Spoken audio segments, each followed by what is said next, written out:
बात राजनीति में उस सामाजिक क्लास की जिसके बदलने का दावा तो हर नेता करता है, लेकिन राजनीति में उसे अलग अलग स्तर पर बनाए रखा जाता है।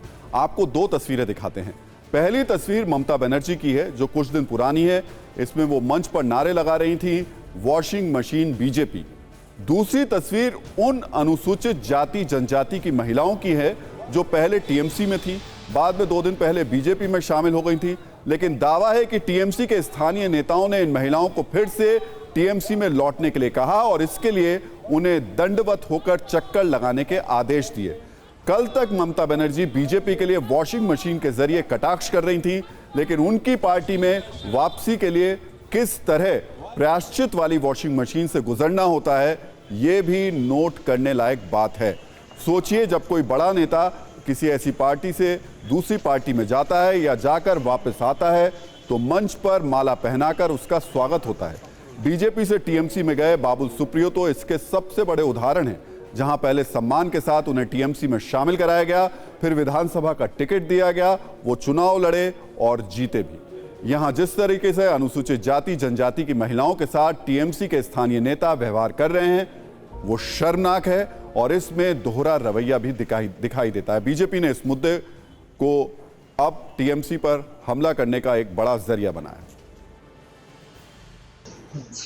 तृणमूल कांग्रेस हमेशा आदिवासी विरोधी रहा है और इन तीनों आदिवासी महिलाओं के साथ जो तृणमूल कांग्रेस ने किया है वो आदिवासियों का असम्मान है।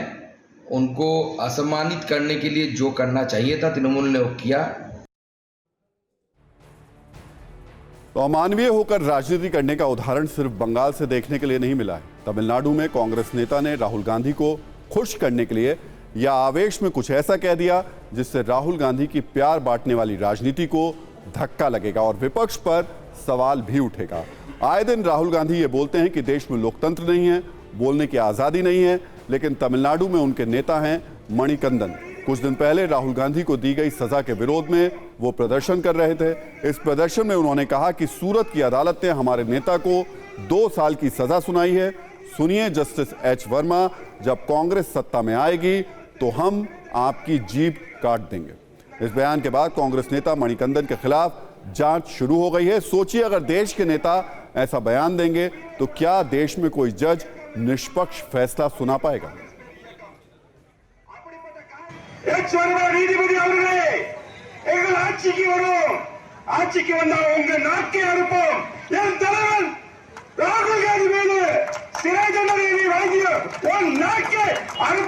अब आपको आज की 2 तस्वीरें दिखाते हैं। पीएम मोदी ने आज जिन 2 राज्यों का दौरा किया उन राज्यों में विपक्ष की सरकार है, लेकिन तेलंगाना में एयरपोर्ट पर उनके वेलकम के लिए सीएम नहीं पहुंचे, जबकि तमिलनाडु में सीएम एमके स्टालिन समेत डीएमके के सुपर परिवार के तमाम सदस्य मौजूद थे।